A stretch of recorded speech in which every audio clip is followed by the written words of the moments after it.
Before we begin, if you believe parents' sacrifices deserve to be honored, take a moment to subscribe and turn on notifications. Tonight's story isn't just emotional, it's a reminder. A reminder that sometimes the people who love us the most are the ones we misunderstand the longest. I used to think my dad didn't care about me. That sounds terrible to say out loud now. But when you're a kid, you measure love by presence, by who shows up, by who claps the loudest, by who sits in the front row. And my dad was never in the front row. He was never at my elementary school talent shows, never at the father-son field day, never at the Saturday morning basketball practices. Every time I looked into the bleachers, searching for his face, I saw other dads, laughing, filming on their phones, cheering. Mine was always at work. He left before sunrise. I would sometimes hear the front door click shut while the sky was still dark. And he came home long after I had fallen asleep. I knew he was back because in the morning his boots would be by the door, heavy, worn, covered in dust. My mom once told me quietly, "Your father works 3 jobs." 3 jobs? At the time, that didn't impress me. It annoyed me.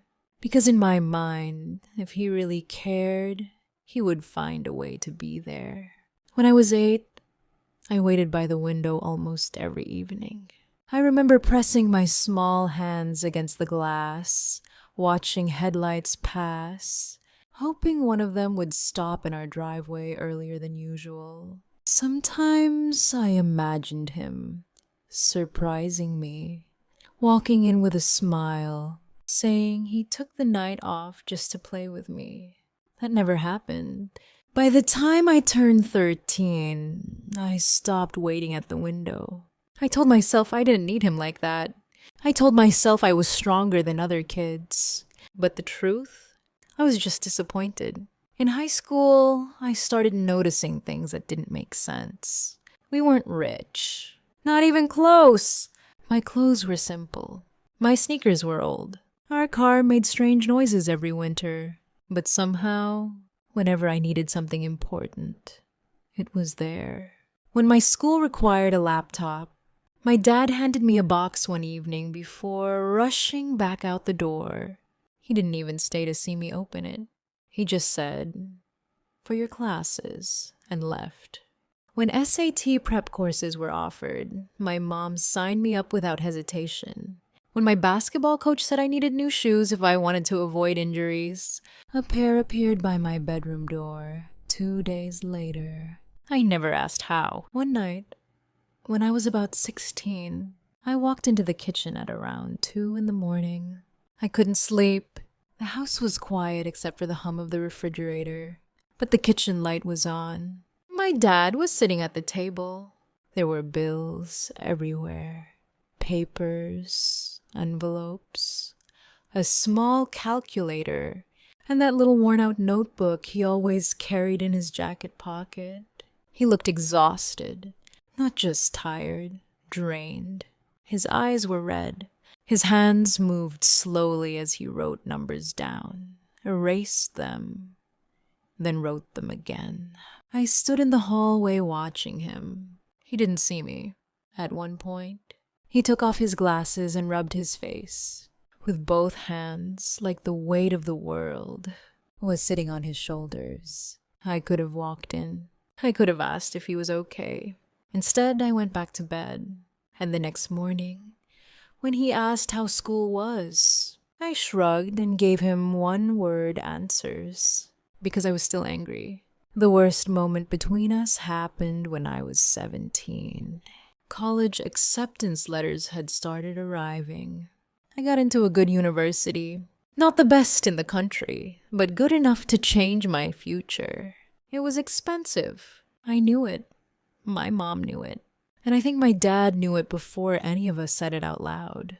That evening, he came home earlier than usual. His shirt was stained, and he looked more tired than I had ever seen him. But he sat down across from me at the kitchen table and said, We'll figure it out. I don't know what came over me. Maybe it was years of feeling invisible. Maybe it was teenage pride. Maybe it was fear about money. But I snapped. You're never even here, I shouted. You don't know anything about me. You miss everything.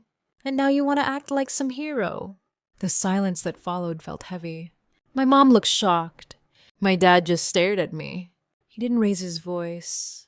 He didn't defend himself. He didn't get angry. He just said, very quietly, I know I miss things, but I never miss a bill. I rolled my eyes. I thought he was avoiding the real issue. What I didn't understand was that paying those bills was his way of loving me. I left for college carrying pride, ambition, and a wall between us. During my second year of college, everything changed. I was sitting in a lecture hall when my phone vibrated. It was my mom. She never called during class. I stepped outside and answered. Her voice was shaking. Your dad collapsed at work. I don't remember the drive to the hospital. I don't remember parking. I just remember walking into that white, sterile room and seeing him lying there, machines beeping softly, an IV in his arm, his chest rising and falling slowly. He looked small. The doctor told us it was severe exhaustion, dehydration, extremely high blood pressure. Years of overworking his body without rest. His body has been under constant stress for a long time, the doctor said. A long time. While he slept, my mom handed me that small notebook. I opened it slowly, page after page of numbers, calculations, due dates, but also notes. Overtime, tuition fund. Skip lunch this weekend, save extra. Extra shift Sunday, basketball fees. Cancelled doctor appointment, can wait. The entries went back nearly 10 years. 10 years of choosing my future over his comfort. On the last page, written in slightly shaky handwriting, were the words, just a few more years. Then he won't have to struggle like I did. I couldn't hold back my tears. All those nights I thought he didn't care. He was sacrificing sleep, all those games he missed. He was earning the money that paid for my equipment. All those mornings he left before sunrise. He was building a bridge so I wouldn't fall into the same struggles he faced. When he finally opened his eyes, I was sitting beside him. Hey, kid, he whispered. And for the first time in my life, I didn't feel anger. I felt shame. I'm sorry, I said, my voice breaking. He looked confused. For what? For not seeing you. For thinking you didn't care. For the things I said. He gave a faint smile. Son, I never needed you to see me working. I just needed you to have options. Options? That word stayed with me. He didn't work 3 jobs to be praised. He worked 3 jobs so I could choose my life instead of being trapped by it. After he was discharged, things slowly changed. He quit one job, then another. The income dropped, but so did the tension in the house. I got a part-time job at school. I helped more. We adjusted. But something more important happened. We started talking. Really talking. I asked him about his childhood. About the factory he worked in when he was younger. About the dreams he once had. I learned that he loved drawing, but gave it up to work full-time at 18. I learned he once wanted to start his own small repair shop. I learned he was scared. Not of hard work, but of failing me. One evening, we sat on the porch together. The sun was setting, painting the sky orange and pink. He said, I always worried you'd hate me for not being around. I swallowed hard. I did, I admitted. But I was wrong. He nodded slowly.